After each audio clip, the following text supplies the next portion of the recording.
Hi అండి. అందరికీ నమస్తే. అందరూ ఎలా ఉన్నారు? నేనైతే చాలా బాగున్నాను. అండ్ నా పేరు ప్రవల్లిక. మేము రాజస్థాన్ జైపూర్‌లో ఉంటాము. సో, నేను ఇక్కడ నా లైఫ్ స్టైల్‌లో మీకు ఉపయోగపడతాయనే లాంటివి టిప్స్ అనగా, హ్యాక్స్ అనగా షేర్ చేస్తున్నాను. అండ్ గార్డెనింగ్ అంటే నాకు చాలా ఇష్టం అనమాట. సో, గార్డెనింగ్ రిలేటెడ్ వీడియోస్ లాంటివన్నీ అప్‌లోడ్ చేస్తున్నాను. సో, మీరు నా ఛానల్‌ని ఫస్ట్ టైం విజిట్ చేస్తున్నట్లయితే గనక, నా కంటెంట్ నచ్చినట్లయితే ఖచ్చితంగా సబ్స్క్రైబ్ చేసుకుంటారని అనుకుంటున్నాను. అండ్ కొత్తగా ఎవరైతే నా ఛానల్‌ని సబ్స్క్రైబ్ చేసుకుంటున్నారో వాళ్ళందరికీ చాలా చాలా థ్యాంక్ యూ అండి. ఇక్కడ వెదర్‌కి మన ఆంధ్రాలో ఉన్న వెదర్‌కి చాలా డిఫరెన్స్ ఉంది. అంటే నేను రాజస్థాన్ జైపూర్ నుంచి కదా! సో, ఇక్కడికి, అక్కడికి చాలా డిఫరెన్స్ ఉంది. అంటే డిఫరెన్స్ ఉంటే ఒక ముందు అక్కడ మనకి వెదరు ఆల్రెడీ సమ్మర్ స్టార్ట్ అయిపోయినాయి. ఇక్కడ ఇంకా ఇప్పుడిప్పుడే చలిగాలి వెళ్ళి ఎండలు ఇప్పుడే స్టార్ట్ అయినాయన్నమాట. అక్కడికి, ఇక్కడికి 20, 25 డేస్ వరకు డిఫరెన్స్ ఉంటుందన్నమాట. సో, నేనింకా ఫెర్టిలైజర్సు డ్రై ఫెర్టిలైజర్స్ ఇవ్వలేదనమాట ఆర్గానిక్ మ్యాటర్‌లోనే. సో, అవి ఇవ్వటానికి ఈరోజు వీడియో చేశాననమాట. సో, మీరందరూ తప్పకుండా మిస్ కాకుండా లాస్ట్ వరకు చూడండి. ఇంకొకటేంటంటే, మనం ఒకవేళ ఫెర్టిలైజర్ ఇచ్చే టైంకి ఏముందిలే ఫెర్టిలైజరే గదా ఇచ్చేయొచ్చంటే, అవి ఫెర్టిలైజర్స్ ఎప్పుడు గూడా ఆర్గానిక్ మ్యాటర్ అయినా గానీ, లేకపోతే కెమికల్ అయినా గానీ, మనం ఎండాకాలంలో ఇస్తే గనక అవి వేడి చేస్తాయనమాట. మొక్కలకి వేడి చేసి అది ఇంకా హామీ ఇస్తుంది గానీ, దాని వల్ల మొక్కలకి ఏ ఫలితం ఉండదు. సో, అది టైం చూసుకొని ఇవ్వాలనమాట మనం. ఈ టైంలో ఇంకా మార్చ్ ఎండ్ వరకు కూడా మనం ఫెర్టిలైజర్స్ ఇవ్వచ్చు. సో, ఇప్పుడిప్పుడే ఎండలు స్టార్ట్ అవుతున్నాయి కాబట్టి నేను ఈ టైంలో ఇద్దామనేసి ఈరోజు వీడియో చేశాను. నేనెప్పుడు గార్డెనింగ్ స్టార్ట్ చేయాలన్నా గానీ, ముందు ఇంట్లో పనంతా చకచకా చేసేస్తాను. ఇంట్లో రొటీన్ వర్క్ అయితే అయిపోయింది. బట్ వంట చేసే దగ్గరకొచ్చేసరికి ఈరోజు చాలా లేజీగా ఉందనమాట. అందులోనూ నిన్న చికెన్ చేసుకున్నాం. గారెలది వేశాననమాట. ఇంకా గారెలు కూడా అలాగే ఉండిపోయినియి. ఆయిల్ కూడా అలాగే ఉండిపోయింది. తీయలేదు. పొద్దున్న బ్రేక్‌ఫాస్ట్‌లో కూడా ఓట్స్ చేశాననమాట. మసాలా ఓట్స్ సఫోలాది. అదే చేసేసాం. ఫ్రూట్స్ తినేసి, జ్యూస్ తాగేసి ఊరుకున్నాం. మధ్యాహ్నం ఏం చేయడానికి ఇష్టం లేదు. సరేలే మళ్ళీ పిల్లలకి ఆకలేస్తుందనేసి కిచిడీ ట్రై చేద్దాం అనేసి కిచిడీ చాలా రకాలుగా చేసుకుంటారు చాలామంది. నేనైతే సింపుల్‌గా ఇలా చేస్తాను. ఇంకో రకంగా ఎలా అంటే వెజిటబుల్స్ అన్నీ కూడా యాడ్ చేసి కూడా చేసుకోవచ్చు. నేను ఆల్రెడీ ఇంకొక వీడియోలో పోస్ట్ చేశాను. మీరు కావాలంటే చెక్ చేసుకోండి. ఈ ఈ రకం మాత్రం అంటే ఈ వెరైటీ మాత్రం సింపుల్‌గా ఉంటుంది. ఏమి లేదు. ఓన్లీ మనం కట్టు పొంగల్ చేసుకుంటాం కదా! దాని కైండ్ ఆఫ్ లాగానే ఉంటుంది. బట్ ఏంటంటే కొంచెం ఇది పప్పు, అన్నం ముందు ఉడకపెట్టేసి కొంచెం నీళ్ళేసి కలపాలనమాట. కొంచెం లిక్విడ్‌గా చేసుకుంటే గనక టేస్ట్ బావుంటుంది. అండ్ నెయ్యిలో తాలింపేసుకుంటే గనక చాలా టేస్టీగా ఉంటుంది. పోపు దినుసులన్నీ మనం ఎలా వేసుకుంటాం అలాగే జీలకర్ర, మినపప్పు, శనగపప్పు, ఆవాలు అండ్ ఇంకోటి కరివేపాకు, ఎండుమిరపకాయలు అన్నీ వేసుకొని నేను అల్లం లేదు నా దగ్గర. సో, అల్లం లేని వలన పచ్చిమిరపకాయలు కూడా లేవు. పండు మిరపకాయ ఉన్నాయన్నమాట 2. సో, ఆ పండు మిరపకాయలు కచ్చాబచ్చా దంచేసి అవి వేసేసాను. అండ్ పెప్పరేసాను. ఇంగువ వేసాననమాట. అంతే ఇంకేం వేయలేదు. ఇవన్నీ యాడ్ చేసుకొని చక్కగా ఫ్రై చేసేసుకున్న తర్వాత ఈ నీళ్లు కలిపిందుంది గదా! రైసు, ఈ రైస్‌ని దాంట్లో పెట్టి కొద్దిసేపు దమ్ మీద ఉడకనివ్వాలి. అంటే సిమ్‌లో పెట్టి కొద్దిసేపు మగ్గనిస్తే ఈ తాలింపు ఫ్లేవర్ అంతా దానికి పట్టి టేస్ట్ చాలా బావుంటుందనమాట. ఎక్స్‌ట్రాగా కావాలంటే పైన నెయ్యి యాడ్ చేసుకొని తినొచ్చు. చాలా టేస్టీగా ఉంటుంది. లాస్ట్‌లో కసూరి మేతి కూడా యాడ్ చేశాననమాట తాలింపులో నేను. ఆ కసూరి మేతి ఫ్లేవర్ కూడా చాలా బావుంటుంది ఇంగువతో పాటనమాట. సో, కొంచెం ఎక్స్‌ట్రా పంచ్‌కి నేను జీడిపప్పులు కొంచెం ఎక్కువ యాడ్ చేశాను. మీకిష్టమైతే యాడ్ చేసుకోండి. లేకపోతే లేదు. ఇంకా కావాలంటే గనక ఇంకా చాలా రకాలుగా చేసుకుంటారు చాలామంది. నేనైతే ఇలా ఒక్కొక్కసారి ఇలా చేస్తాను. ఒక్కొక్కసారి అలా చేస్తాను. ఎలా మూడుంటే అలా అనమాట. ఈరోజు అసలు ఏమి చేసే మూడే లేదనమాట. సో, దానివల్ల ఇలా కిచిడీ చేసేసాను సింపుల్‌గా. భుజియాతో పాటు తినేసాం చక్కగా. సలాడ్‌తో పాటనమాట. మా పిల్లలకి ఇదంటే చాలా ఇష్టం.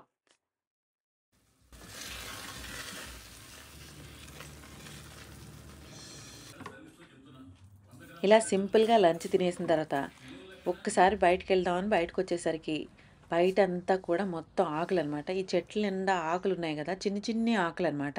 ఈ ఆకులన్నీ మొత్తం రాలిపోయి లానంతా కూడా అసలు ఆకులు తుడవటానికి కూడా రావట్లేదు. అంత బాగా చెత్త వచ్చేసిందనమాట.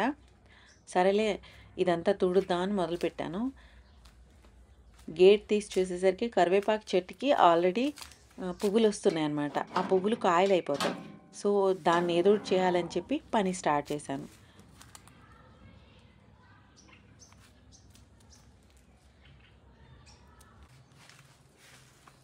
ఇది నీమ్ కేక్ అనమాట. నీమ్ కేక్ తీసుకొచ్చాను. ఇది డైరెక్ట్‌గా ప్యాకెట్ దొరుకుతుందనమాట పౌడరు. వేప గింజల పొడి అంటారు దీన్ని. అయితే వేప గింజలు, వేప బెరడు కూడా పొట్టు కింద చేస్తారనమాట. ఇది పెస్టిసైడ్‌గా పనికొస్తుంది, ఇన్సెక్టిసైడ్‌గా పనికొస్తుంది, ఫంజిసైడ్‌గా పనికొస్తుంది, ఇంకా ఎరువులాగా కూడా పనికొస్తుందనమాట. ఎన్‌పీకే ఉంటుందంటారు దీంట్లో. సో, మనం అన్ని రకాలుగా కూడా ఇచ్చుకోవచ్చు. బట్ ఇదొకటి కాకుండా దీంతో పాటు సర్సోం కి కళి కూడా ఇవ్వాలనమాట. సర్సోం కి కళి అంటే ఆవపిండి అనమాట. ఆవపిండి, ఆవాలు నూనె తీసేసిన తర్వాత వస్తుందనమాట ఇది. సో, మనకి అదే నువ్వులు తీసేసిన తర్వాత తెలగపిండి ఎలాగొస్తుంది అలాగనమాట. ఇది బయట మార్కెట్‌లో ఇక్కడ దొరుకుతుందనమాట. ఒక కిలో ₹35 అనమాట.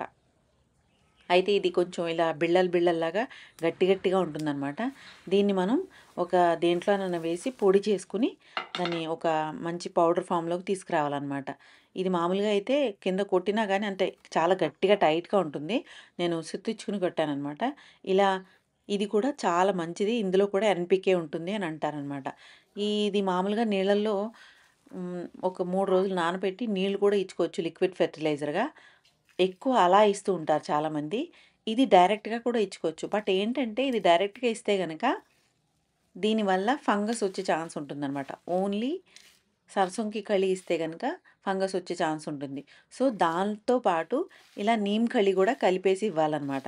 ఈ 2 మిక్స్ చేసి దీనికి సరిపడా డీఏపీ కూడా యేసుకుంటే గనక చాలా బావుంటుందనమాట. ఇది ఇందులో కలపడం కష్టంగా ఉంది. నేను ఒక గిన్నెలోకి తీసుకొని ఇంకొంచెం నీమ్ కళి యాడ్ చేశాననమాట. యాడ్ చేసి దాంట్లో కొంచెం డీఏపీ గింజలు కూడా వేశాను. సో, ఇదంతా కూడా మనం కలిపేసుకున్న తర్వాత ఇలా గుప్పుడు గుప్పుడు ఒక కుండీకైతే మనం గుప్పుడిచ్చుకోవచ్చు. అండ్ ఇది ప్రతి మొక్కకి వేసుకోవచ్చు. ఇండోర్, ఔట్‌డోర్ అన్నిట్లోనూ వేసుకోవచ్చు. బట్ నేను ఇండోర్ ప్లాంట్స్‌కి ఎప్పుడు ఇవ్వననమాట. ఔట్‌డోర్‌లో పెట్టిన తర్వాత వాటికిచ్చిన తర్వాత ఒక వారం, 15 రోజులు ఉన్న తర్వాతే వాటిని లోపల పెట్టుకుంటాను. ఈ పీస్ లిల్లీకి ఇస్తున్నాను. ఇప్పుడు ఇస్తున్నాను. ఇది నెక్స్ట్ మళ్ళీ మీకు ఒక 15, 25 రోజుల తర్వాత మీకు చూపిస్తాను. దీంట్లో గ్రోత్ ఎలా ఉందో తెలుస్తుంది. మీరే అబ్జర్వ్ చేదురు గాని. చిన్న మొక్కకు కూడా ఒక గుప్పిడి ఇచ్చుకోవచ్చనమాట. సో, ఇది మంచిది. ఏం కాదు మొక్కకి. సో, మీరు భయపడకుండా ఇచ్చుకోవచ్చు. ఇంకొకటేంటంటే లిక్విడ్ ఫెర్టిలైజర్ కన్నా ఇలా పొడిగా ఉన్నది ఇచ్చుకోవటం మనకి ఈజీగా ఉంటుంది. ఎందుకంటే లిక్విడ్ ఫెర్టిలైజర్ అంటే అందులో కొంచెం బ్యాడ్ స్మెల్ సంథింగ్ అట్లా కంఫర్టబుల్‌గా ఉండదు మనకి. ఇలాంటివనికి చాలా ఈజీగా ఇచ్చుకోవచ్చనమాట మనం. సో, ఈజీగా ఇవ్వటానికి బావుంటుంది.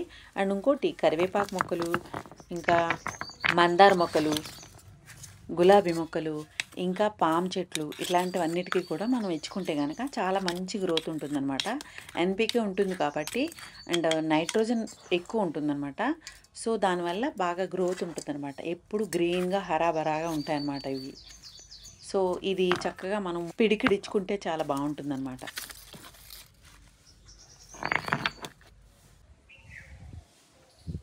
ఈ కరివేపాకు చెట్టు చూడండి మొత్తం అంతా కూడా ఫుల్‌గా గ్రీన్ అయితే ఉంది. ఆకులు కొత్త ఆకులు వచ్చినియి.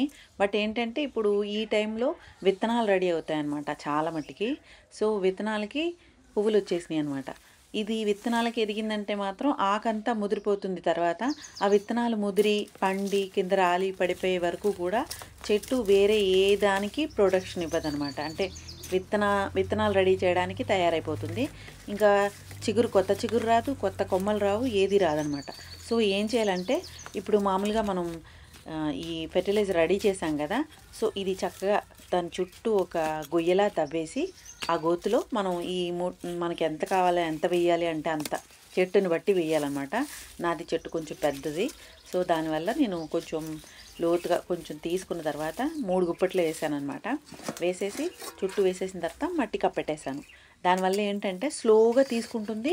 దానికి తగ్గట్టు దానికి ఫుడ్ కూడా అందుతూ ఉంటుందనమాట. సో, ఇలా మట్టి కప్పెట్టేస్తే గనక మనం నీళ్లు పోసినా గానీ అది ఇదవ్వదనమాట. ఆ తర్వాత నేను ఆ పువ్వులన్నీ కూడా తెంపేశాను. ఎందుకంటే చెప్పాను కదా! అది విత్తనాలు తయారు చేసేయడం మొదలుపెట్టిందంటే ఇంకా ఆకు కొత్త ఆకు రాదనమాట. మొత్తం అంతా ఉన్న ఆకులు ముదిరిపోతూ ఉంటాయి. పండిపోయే వరకు వెళ్ళిపోతుంది కానీ చెట్టు కొత్త ఆకులు మాత్రం రావు. సో, ఇవన్నీ తీసేయడం బెటర్ అనేసి మొత్తం నేను చెట్టుకు ఉన్న మొత్తం పువ్వులన్నీ కూడా తీసేసాననమాట.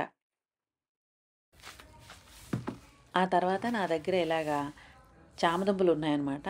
మనకి నేచరు అదంతట అదే చెప్తుందనమాట. ఏది ఎప్పుడు పెడితే వస్తుందో అని అన్నది మనకి సైన్ తెలిసిపోతుందనమాట. ఈ చామదుంపలు చూడండి వాటిని పిలకలొచ్చినాయి. సో, ఇదేంటంటే ఇప్పుడు పెడితే గనక వస్తుంది అని అర్థం అనమాట. సో, నాకు ఇట్లా అనిపించగానే నాకనిపించింది కొన్ని పాడైపోతూ ఉన్నాయన్నమాట. సో, నేను ఈ చామదుంపలు కుండీలో పెడితే వస్తుందేమో ట్రై చేద్దాం అనేసి పెడుతున్నాను. అయితే ఏంటంటే, ఈ ఆకులు కూడా మనం చామదుంపల ఆకులు కూడా ఇక్కడ వాళ్ళు నార్త్ ఇండియాలో పకోడీలా చేసుకుంటారనమాట. సో, వస్తే చూద్దాం ఆకులొచ్చినా సరిపోతుంది. లేకపోతే దుంపలైనా వస్తాయి గదా అనేసి పెడుతున్నాను. పాట్‌లోనే పెడుతున్నాను. డైరెక్ట్‌గా మట్టిలో పెడితే గనక బాగొస్తాయి. బట్ నేను కుండీలో పెట్టి చూద్దాం అనేసి ఎన్నో లేవు కదా అనేసి కుండీలో పెట్టాననమాట. ట్రై చేస్తాను. ఆకులొస్తే గనక తప్పకుండా మీకు చూపిస్తాను. పకోడీ ఎలా చేసుకుంటారో నార్త్ ఇండియన్స్.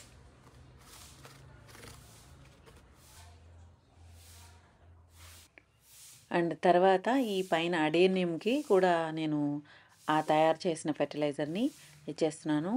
ఎందుకంటే నేను కింద లిక్విడ్ ఫెర్టిలైజర్ ఎప్పుడు చేసినా గానీ కింద మొక్కలకి మాత్రమే ఇస్తుంటాను. ఎందుకంటే పైకి తీసుకురావడం కొంచెం ఇబ్బందిగా ఉంటుంది.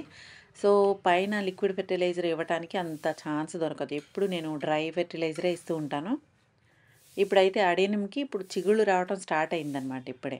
సో, ఈ టైంలో గనక మనం ఫెర్టిలైజర్ ఇస్తే వాటికి చాలా మంచి హెల్ప్‌గా ఉంటుంది దానికి గ్రోత్‌కనమాట. సో, బాగా ఎక్కువ పువ్వులు రావటానికి ఆకులు కూడా చాలా హెల్తీగా, కొమ్మలు కూడా హెల్తీగా ఎదగటానికి ఛాన్స్ ఉంటుందనమాట. సో, లాస్ట్ వీడియోలో నేను మీకు చెప్పాను. ఎప్పుడు గుడాయి చేసినా కూడా ముందు రోజు నీళ్లు పోసి ఉంటే గనక మనకి ఆ రూట్స్ అన్నవి డిస్టర్బ్ అవ్వకుండా ఈజీగా గుడాయి అవుతుందనమాట. నేను ఇంతకు ముందు రోజునే నీళ్ళు ఇచ్చేసాను. సో, దానివల్ల మట్టి సాఫ్ట్‌గా ఉంది. ఇప్పుడు గుడాయి చేసినా గానీ రూట్స్ అంత ఇబ్బంది పడదు కదా అనేసి నేను గుడాయి చేసిన తర్వాత ఈ ఫెర్టిలైజర్ ఇస్తున్నాను. గుడాయి చేసిన తర్వాత ఫెర్టిలైజర్ ఇస్తే గనక దాన్ని అబ్జర్వ్ చేసుకోవడానికి మట్టికి ఎక్కువ ఛాన్స్ దొరుకుతుందనమాట. సో, దానివల్ల ఏమవుతుందంటే మనం ఫెర్టిలైజర్ ఇచ్చిన వెంటనే అవి తీసుకోవడం స్టార్ట్ చేస్తాయి. అది గుడాయి చేయకుండా నార్మల్‌గా ఉన్న మట్టి మీద మనం ఫెర్టిలైజర్ ఇస్తే గనక అది తొందరగా తీసుకోవడానికి, అబ్జర్వ్ చేసుకోవడానికి చాలా టైం పడుతుందనమాట అబ్జర్వ్ అవ్వటానికి. సో, మీరు గుడాయి చేసిన తర్వాత మాత్రమే ఫెర్టిలైజర్ ఇవ్వాలి ఎప్పుడిచ్చినా. లిక్విడ్ ఫెర్టిలైజర్ అయితే గనక అది లిక్విడ్ కాబట్టి మీరు ఎలా ఇచ్చినా గానీ అది అబ్జార్బ్ అయిపోతుంది. బట్ ఇది మాత్రం హార్డ్‌గా ఉన్నది ఎప్పుడు ఇచ్చినా గానీ గట్టిగా ఉన్న సర్ఫేస్ మీద వేస్తే గనక అది అబ్జార్ప్షన్ స్లోగా ఉంటుందనమాట. సో, మీరు గుడాయి చేసిన తర్వాత మాత్రమే ఇవ్వండి. అడేనియం మాత్రం చాలా మంచిగా ఎక్కువ చిన్న చిన్న కొమ్మలు బాగా ఎక్కువొచ్చేసినియి. ఇప్పుడు నెక్స్ట్ పూలు పూసిన తర్వాత మీకు ముందు ముందు నా వీడియోస్‌లో తప్పకుండా చూద్దురు గానీ, అలా మొత్తం ఈ పైనున్న మొక్కలకి ఎక్కడైతే ఇవ్వాలో అక్కడ అన్ని చోట్ల నేను ఈ లిక్విడ్ ఫెర్టిలైజర్ సారీ ఈ డ్రై ఫెర్టిలైజర్ మొత్తం ఇచ్చేసాననమాట. ఇది గ్రాఫ్టెడ్ వెరైటీ అంటే డబుల్ పెటల్డ్ అనమాట. మంచి పువ్వులొస్తున్నాయి ఇప్పుడే స్టార్ట్ అయిపోయినాయి. మొగ్గలొచ్చినాయన్నమాట. అండ్ కొమ్మలు కొన్ని వాటికైతే ఇంకా స్టార్ట్ అవ్వలేదు. ఇప్పుడే స్టార్ట్ అవుతున్నాయి. కొన్ని వాటికైతే స్టార్ట్ అయిపోయినాయన్నమాట. మొత్తం చిట్టి చిట్టి కొమ్మలొచ్చేసినాయి. ఆల్రెడీ స్టార్ట్ అయిపోయింది. ఇక నెక్స్ట్ మంత్ నుంచి పువ్వులు రావటం స్టార్ట్ అయిపోతాయి. నాకు అడేనియం అంటే చాలా ఇష్టం. ఎందుకంటే చాలా క్యూట్‌గా, అందంగా ఉంటాయన్నమాట. పువ్వులొచ్చినప్పుడు కూడా చాలా అందంగా ఉంటాయి. అంటే నేను కింద లాన్‌లో కూడా ఓన్లీ నీమ్ కేకు చల్లేసాననమాట. ఎందుకంటే చీమలు ఈ టైంలో పుట్టలు పెట్టేస్తున్నాయి. సో, నీమ్ కేకు చల్లేస్తే గనక పుట్టలు, చీమలు అట్లాంటివి రాకుండా ఉంటాయనేసి నేను నీమ్ కేక్ ఓన్లీ చల్లాననమాట. మనం పామ్‌కి మాత్రం ఖచ్చితంగా నీమ్ కేక్ వేసుకోవాలి. ఎందుకంటే పామ్ ఈ వేసవికాలంలో మనం నీళ్లు కొంచెం తక్కువైనా, ఎక్కువైనా కష్టమవుతుందనమాట. అది కొంచెం తొందరగా మంచిగా తీసుకోదు పామ్. సో, ఫైకస్ కూడా అంతే. సో, వాటికి వేడి చేయకుండా అండ్ ఇంకోటేంటంటే ఫంగస్ లాంటివి రాకుండా చాలా జాగ్రత్తగా కాపాడుతుందనమాట నీమ్ కేక్. ఇది కెలాంచో. కెలాంచో నేను ఆల్రెడీ కట్టింగ్స్ పెట్టాను మీకు తెలుసు. నా మాక్సిమం కెలాయించో మొక్కలన్నీ కూడా చాలా మంచిగా బ్లూమ్ అయినాయి ఈ సంవత్సరం. సో, నేను నెక్స్ట్ ఇయర్ వరకు సేమ్ కెలాయించోని మనం ఎలా దాచుకోవచ్చు అనే టిప్స్ చెప్పబోతున్నాను. ఇది దేశవాళీ అనమాట. దేశవాళీలో మనం చిన్న చిన్న పువ్వులొస్తాయి. దీన్ని కూడా చాలా జాగ్రత్తగా దాచుకోవచ్చు. అయితే దీన్ని కటింగ్ చేసేటప్పుడు మాత్రం కింద నుంచి చూసారా మీకు చిన్న కొమ్మ కనబడుతుంది. అక్కడి నుంచి కూడా కొమ్మలొస్తూ ఉంటాయన్నమాట. అంటే మీరు 2 ఇంచెస్ వరకు మీరు కటింగ్ తీసుకోవచ్చు. 2 ఇంచ్, 2 ఇంచ్, 2 ఇంచ్ అలాగనమాట. పొడుగ్గా ఎదిగిందనుకోండి, ఇది 1 ఫీట్ హైట్ వరకు కన్నా ఇంతకన్నా ఎక్కువ హైట్ పెరగదనమాట. సో, మీరు 2 ఇంచ్, 2 ఇంచ్, 2 ఇంచ్ లెక్కన మీరు ఈ కటింగ్స్‌ని చక్కగా మట్టిలో గుచ్చేసి ఒక ఏరియాలో అంటే మీరు ఎక్కువ నీళ్ళివ్వని చోట అండ్ ఇంకోటి బాగా ఎండ రాని చోట సమానంగా ఎండుండే చోట మాత్రమే పెట్టుకోవాలి. అంటే నీళ్ళు ఎక్కువ ఇవ్వకూడదు. మట్టి మిక్స్చర్ మాత్రం నేను మనీ ప్లాంట్‌కి చేసుకున్న మట్టి మిక్స్చర్ ఉంది కదా! ఆ వీడియో చూడండి. అందులో చూసి సేమ్ అలా చేసుకుంటే గనక ఈ మొక్క మనకి సేఫ్‌గా ఉంటుంది నెక్స్ట్ ఇయర్ వరకు. నేను ఈ సంవత్సరం దగ్గర దగ్గర ఒక 25 కుండీల్లో పెట్టాననమాట కటింగ్స్. అన్నీ చాలా మంచిగా వచ్చినియి. అండ్ నెక్స్ట్ ఇయర్‌కి దాచడానికి నేను ఇప్పటి నుంచే స్టార్ట్ చేశాను. ఎందుకంటే ఆల్రెడీ సగం బ్లూమ్ అయిపోయి కొన్ని ఇంకా వాడిపోవడం స్టార్ట్ అయిందనమాట. ఇంకొన్ని మాత్రం ఇంకా పువ్వులున్నాయి. సో, ఆ పువ్వులు కూడా అయిపోయే వరకు ఉంచి తర్వాత నుంచి స్టార్ట్ చేయొచ్చనమాట. బాగా ఎండాకాలంలో ఉన్నప్పుడు మాత్రం మీరు కటింగ్స్ పెడితే గనక సర్వైవ్ అయ్యే ఛాన్స్ ఉండదు. సో, ఎండలో మాత్రం పెట్టొద్దు. అంటే ఎండొచ్చే వరకు ఆగొద్దు. కొంచెం పువ్వులు ఉండగానే అంటే ఇంకా కొంచెం మొగ్గలున్నాయి అని అన్నా గాని మీరు కొంచెం కూడా లేట్ చేయకుండా కటింగ్స్ పెట్టేసి దాన్ని సేఫ్ సైడ్‌లో పెట్టేసేయండి. సేఫ్ ఏరియాలో. ఒకే కొమ్మని మనం ప్రూనింగ్ చేసేటప్పుడు అక్కడ ముదురు కొమ్మైనా పర్లేదు, లేత కొమ్మైనా పర్లేదు. ఎలా అయినా సరే కేలాయించో మీకు కటింగ్స్ సర్వైవ్ అయిపోతాయన్నమాట. సో, చక్కగా చిన్న చిన్న 2 ఇంచులు, 2 ఇంచులు కట్ చేసేసుకొని మీరు మట్టి మిక్స్చర్‌లో చక్కగా పెట్టేసుకున్న తర్వాత ఒక సేఫ్ సైడ్‌లో పెట్టేసుకుంటే నెక్స్ట్ ఇయర్‌కి మీకు కేలాయించో సేఫ్‌గా ఉంటుందన్నమాట. మీకు కటింగ్స్ చూపించడం గురించి నేను ఒక 4 కొమ్మలు కట్ చేసి పెడుతున్నాను. ఇది కూడా నేను కటింగ్ పెట్టిందే. చూసారా? అసలు మనం నర్సరీ నుంచి తెచ్చుకున్నదైతే ఒకే కొమ్ముంటుంది. ఒక కొమ్మకి సైడ్ అటు ఇటు కొమ్మలొస్తాయి. నేను ఒకే కాదు 4, 5 కొమ్మలు ఒక కుండీలో అయితే రకరకాల పువ్వులు పెట్టేసిన వలన ఒక దాంట్లో pink, light pink, dark pink, orange colour అలా 2, 3 రకాలు మిక్స్ చేసి కూడా పెట్టుకోవచ్చు. అందంగా ఉంటుందనమాట. ఏం లేదు. ఇలా కొమ్మని ఎంచక్కా మట్టిలో గుచ్చేయడమే అనమాట. ఆల్రెడీ పెట్టిన కుండీలుంటాయి కదా! సో, నాది ఇందులో మొక్క ఏదో కూలియస్ అనుకుంటా చచ్చిపోయింది. సో, అది తీసేసి దాంట్లోనే గుచ్చి పెట్టేస్తున్నాను. ఒక షేడీ అంటే ఎక్కువ ఎండ గూడా రాకూడదు. అలాగని బాగా తక్కువ కూడా రాకూడదు. సమానంగా ఉండాలి. కెలవించోకి ఎక్కువ వాటరింగ్ ఇష్టం ఉండదనమాట. సో, లైట్‌గా తక్కువగా నీళ్లు పోసుకుంటూ జాగ్రత్తగా సేవ్ చేసుకుంటే గనక నెక్స్ట్ ఇయర్‌కి మళ్ళీ మీకు బోలెడు పూలు పూసే ఛాన్స్ ఉంటుందనమాట. ఇది దగ్గర దగ్గర నవంబర్‌లో స్టార్ట్ అవుతాయి ఫ్లవరింగ్ అవ్వటం. మనకి మార్చ్ వరకు పూలు పూస్తాయన్నమాట. సో, జాగ్రత్తగా కాపాడుకుంటే గనక కెలాయించో చాలా అందమైన చెట్టనమాట. ఫ్లవరింగ్ చెట్టు. బట్ ఏంటంటే ఇయర్‌లీ వన్స్ మాత్రమే పువ్వులొస్తాయి వీటికి. సో, ఇదండి ఈరోజు నా వీడియో. మా పాప నాకు హెల్ప్ చేస్తుంది. ఇది అంతా ఆకులన్నీ తుడవటానికి నేను మొదలుపెట్టాను గానీ, ఫెర్టిలైజర్ ఇచ్చే గొడవలో మర్చిపోయాననమాట. సో, మా పాప లాస్ట్‌కి అలిసిపోయేసరికి అదే హెల్ప్ చేసింది. సో, ఇదండి ఈరోజు నా వీడియో. ఐ హోప్ మీకందరికీ నచ్చిందని అనుకుంటున్నాను. Happy home making, happy gardening. Tata. Bye bye.